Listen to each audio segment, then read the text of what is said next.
샬롬. 8월 25일, 오늘 복 있는 사람은 시냇가에 심은 나무가 철을 따라 마르지 않음처럼 하나님께서 복을 주신다고 약속하셨습니다. 시편 1편 1절에서 6절에는 복 있는 사람이 받는 축복에 대해서 어떻게 복을 받는 건지, 어떤 복을 주는지에 대한 하나님의 소망이 위로가 있습니다. 이 축복을 나누어 누리시기를 바랍니다. 1절에서 6절에는 크게 세 가지 주제가 있습니다. 1절에서 2절에는 복을 받는 사람, 어떤 사람이 복을 받는 것이고, 3절에 4절은 형통케 하리라, 하나님의 형통케 하신 것을 증거하고 있고, 그리고 이런 것이 세상의 인정이 아니라 하나님으로부터 인정받는 사람들에 대한 말씀의 증거가 됐습니다.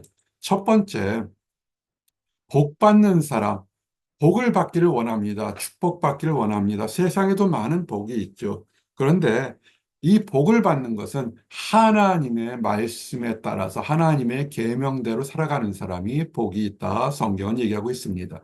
지혜가 많은 사람, 물질이 많은 사람, 건강한 사람이 복이 있다는 세상적인 가치관이 아니라 하나님의 율법을 순종하고 하나님의 말씀대로 따라가는 것. 남들이 보기엔 좀 답답하고 어리석고 뒤처진 것 같지만, 복 있는 사람은 악인들의 꾀를 따르지 않고, 악인은 손으로 발로 하는 그런 악행을 저지른 사람도 있지만, 하나님의 존재를 무시하고 하나님의 능력을 무시하는 세상 사람들도 포함됩니다. 그래서 세상 사람들, 세상 지식이나 경향을 따르지 않고 죄인들의 길에 서지 않으며 행동하지 않는 거죠. 정말로 범죄하지 않고 거룩하려고 노력하는 자리에 있는 사람이 복이 있다는 것입니다. 즉, 하나님께 예배드리고 하나님 말씀대로 살려고 하는 나와 여러분이 복이 있다는 것입니다.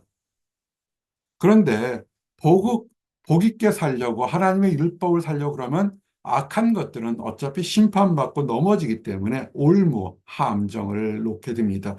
주의하셔야 돼요. 그들도 악한 사람들끼리도 똘똘 뭉쳐서 선한 사람을 바보로 만들거나 실패하거나 때로는 귀한 생명까지도 빼앗으려고 합니다. 그래서 누가 오리를 보여? 그들은 항상 모여서 세상 길을 따라가면서 하나님의 백성들을 넘어뜨리려 하니까, 하나님의 백성들은 어떻게 됩니까? 영적으로 분별력이 있어야 됩니다.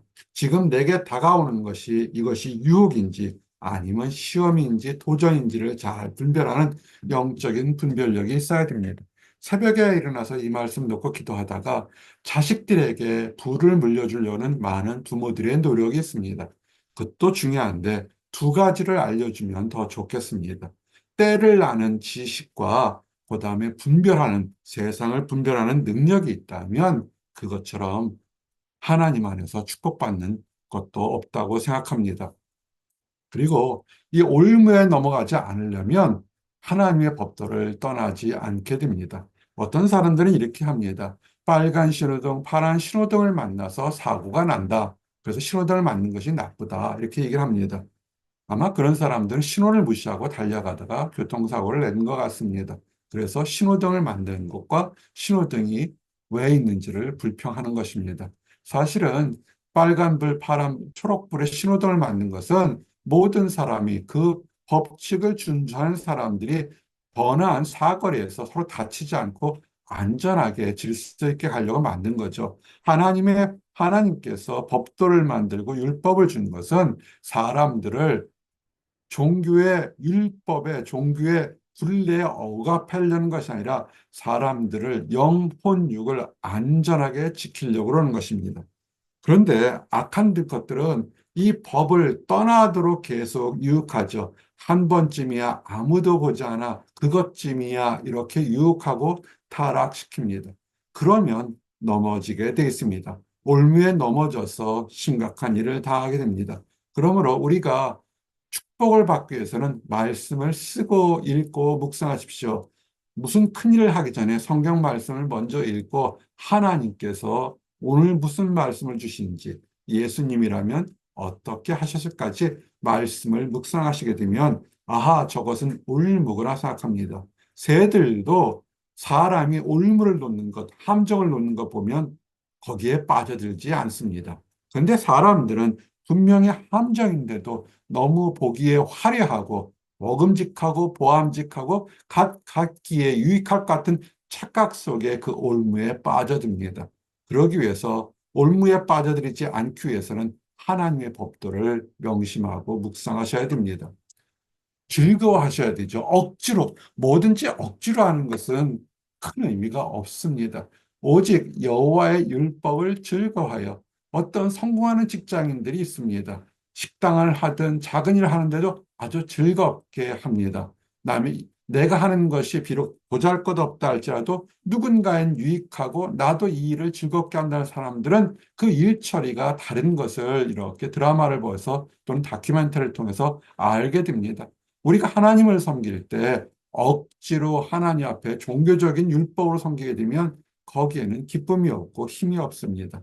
하나님의 말씀을 묵상하게 되면 즐거워하는데 즐겁게 되는데 그것이 정말 본연의 진심으로 전심으로 즐거워하게 되면 정말 하나님께서 축복해 주십니다. 이를 위해서 주야로 하나님 말씀, 하나님이 지금 나에게 어떻게 하실까? 지금 나의 처지를 아시니까 하나님은 무엇을 원하실까를 묵상하시고 실천하시면 될 겁니다. 그래서 가장 실천하는 것은 지키는 거죠. 아는 것과 행하는 것은 차이가 있는 것을 우리가 알고 있습니다. 하나님 말씀을 많이 읽는 것, 암송하고 묵상하는 것 좋습니다. 그러면 한 단계 더 나가서 10가지 계명을 지키고 그 말씀의 한 말씀이라도 하나님 주신 말씀 하나라도 입에서 떠나지 않고 그대로 실천하게 되면 생명의 길을 얻게 되고 축복을 얻게 됩니다. 성경은 뭐냐면 말씀을 지키는 자는 평탄하게 될 것이고 형통하리라. 많은 사람들은 형통케 위해서 밤을 새우는데 성경은 이렇게 얘기합니다. 하나님의 말씀을 듣고 묵상하고 지키라는 겁니다. 실천하라는 것입니다. 실천하면 하나님께서 평탄한 길로 인도하시겠다고 약속하신 것입니다. 그래서 형통하는 사람들의 특징은 뭐냐면 시냇가에 심은 나무가 마르지 않음처럼 시절을 따라서 들쑥날쑥하는 것이 아니라 하나님께서 입힌다는 것입니다. 이것이 정말 놀라운 축복인 것이 뭐냐면 내가 노력해서 무엇을 얻는 것이 아니라 하나님께서 알아서 보호하시고 양육한다는 것입니다. 작은 목자는 식물, 화초를 키우는 것을 참 좋아합니다. 여름날이 되면 화초가 물을 달라고 얘기하지 않아도 화초의 잎사귀를 보거나 그 땅을 흙을 보고서 말랐으면 알아서 주고 또한 너무 물이 많으면 물을 빼주게 되고 추울 때는 또 화초를 안에 옮겨놓고 그래서 화초가 뭘하기 전에 화초를 사랑하는 작은 목자는 이리저리 옮기면서 가장 이렇게 잘 키웁니다. 그러면 잘 키우게 되면 때가 되면 멋진 꽃들을 피는 것서 그 보람을 느끼게 됩니다. 우리 삶도 마찬가지입니다. 우리는 하나님께 얼굴을 바라보게 되면 우리 주님께서 때마다 일마다 필요한 것을 채워주시고 옮겨주실 겁니다. 그렇게 되면 우리 안에서 성령의 기쁜 열매들이 맺히게 될 것입니다. 성경은 이렇게 얘기합니다. 때마다 철 따라 비를 주시니 때를 따라 이른 비와 늦은 비를 주실 거다 얘기합니다. 젖과 꿀이 흐르는 가나안 땅이라고 하지만 실제로 그것을 지질학자의 입장에서 보게 되면 굉장히 척박한 땅입니다. 분지고 물을 모아놓을 땅이 없습니다. 즉 이스라엘이 비옥하게 농산물을 얻으려면 때마다 절기마다 씨앗을 심을 때 비가 오고 그다음에 그 과일을 얻을 때 그 후에 비를 맞는 절기마다 비를 맞아야 됩니다. 성경은 이래서 이른 비와 늦은 비, 추수할 때와 거둘 때 때를 맞춰서 비를 내려서 식물들이 자라게 한다는 것입니다. 왜 하나님께서 척박한 땅, 가나안 땅을 젖과 꿀이 흐르는 땅이라고 표현했냐면 하나님이 도우시면 그 척박한 땅이 젖과 꿀이 흐르는 비옥한 땅으로 변하게 됩니다. 우리가 가진 능력이 부족하다 할지라도 우리가 하나님을 섬기게 되면 하나님께서 철 따라 비를 내려주셔서 그 황폐한 땅이 가장 비옥한 땅으로 변화되는 것처럼 그런 축복을 우리가 맛보게 된다는 것입니다. 언제부터? 오늘부터요. 여러분들이 결단하십시오. 이민생활, 유학생활 또는 한국의 생활 여러 가지 다양한 생활들이 있지만 다음에 내일쯤이 아니라 오늘 말씀을 들었으면 오늘 내가 하나님께 순종합니다. 그럴 때 오늘부터 하나님께서 축복을 주신다는 것입니다. 밖에서 말씀에 곡식종자가 아직도 창고에 있느냐, 포도나무, 무화과나무, 석류나무, 좋은 씨앗들이고 좋은 열매를 맺히는 것들인데 심지 못하고 심어도 자라지 않는데 그런 풍부한 자원들을 지금부터 하나님의 명령에 순종하고 예배에 전념하려고 그 순간부터 내가 너희에게 복을 주겠다고 하나님은 약속하신 것입니다. 오늘 이 시간에 그래 나의 삶은 하나님께 맡겨진 삶이고 하나님을 따라겠다 그러면 하나님께서 복을 주실 줄 믿습니다. 악인들이 잘 돼요. 그런데 세상에 보면 악인들, 악한 사람들, 못된 사람들이 풀이 자라는 것처럼 훅 자랍니다. 의인들은 자랄 때도 참 힘들고 어렵고 의인은 고난이 많은 것처럼 세상에서도 버림받거나 멸시받고 육신의 건강도 약할 때 많습니다. 반대로 정말 세상 사람의 눈으로 봐도 악한데 오히려 형통하고 건강하고 아프지 않은 거 보게 됩니다. 그러면 사람들이겠죠. 세상에 정의가 어딨냐, 세상에 하나님이 어딨냐라고 하지만 그러나 다 그것도 하나님의 뜻이 있습니다. 때가 되면 그런 풀처럼 베어질 것이고 바람에 나는 겨처럼 한순간에 심판을 받고 아무것도 남는 것이 없습니다. 그러므로 우리는 묵묵히 하나님의 때를 기다리며 하나님의 주권적인 행동을 바라보시면 됩니다. 때가 되면 그들도 악인들도 악하지만 그들에게 한 번 더 기회를 주시기 위해서 용서의 기회를 주시기 위해서 회복의 기회를 주시기 위해서 기다리는 하나님의 사랑, 인내가 있는데 깨닫지 못하는 거죠. 기다리고 기다리고 인내했는데 하나님께서 인내하시는데 사람이 깨닫지 못하면 마지막에는 심판의 큰 역사에서 그들은 사라질 수밖에 없습니다. 그래서 악한 사람들을 시기하지 마거나 부러워하지 마시고 불쌍한 사람들입니다. 깨닫지 못해서 깨닫지 못한다면 그들은 정말 영원한 심판을 받을 수밖에 없습니다. 우리는 보호받습니다. 의인들이 하나님을 믿는 사람들이 세상에서 가난하고 멸시하고 질병이 있지만 이 보호받는다는 것은 정말 육신도 보호받을지 모르겠지만 가장 중요한 사람의 일생은 강건하면 7, 80, 길어야 120 미만입니다. 넘지 못합니다. 그러나 영혼, 우리가 지금 하나님을 바라보고 얘기하는 이 영혼은 영원하게 되게 됩니다. 이 영혼에 대해서는 하나님께서 지켜주시고 보호한다는 사실입니다. 인생 짧습니다. 짧은 시간 지나가게 되면 하나님께서 하나님을 섬기는 백성들에게 잘했다 칭찬할 때가 반드시 오게 됩니다. 그리고 마지막으로 하나님은 하나님의 명령을 따른 사람에게 인정하겠다는 것입니다. 많은 사람들이 특별히 어린아이들이 부모로부터 인정받기 위해서 참 노력을 합니다. 직장인들은 상사로부터 인정받으려고 노력합니다. 또 다수의 많은 사람들도 그 주변 사람들에게 잘했다 칭찬받으려고 합니다. 그런데 진짜 중요한 칭찬은 하나님으로부터 칭찬받는 것입니다. 세상 사람들로 세상적인 방법으로 하나님 앞에 돈이나 명예나 권력으로 칭찬받으려고 하는데 하나님은 그것은 중요하지 않다고 생각합니다. 하나님은 하나님의 방법으로 약속하신 말씀과 사랑을 실천하는 것, 그 사람이 칭찬받는 사람이라고 얘기를 합니다.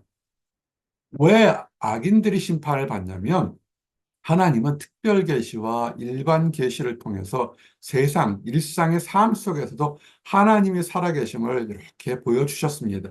그런데 그것을 이 모양 저 핑계로 계속해서 인정하지 않고 하나님의 살아계심을 인정하지 않으려는 것, 그것이 악한 것이죠. 그래서 그것은 나중에 때가 되면 심판을 받게 됩니다. 그것이 문제가 됩니다.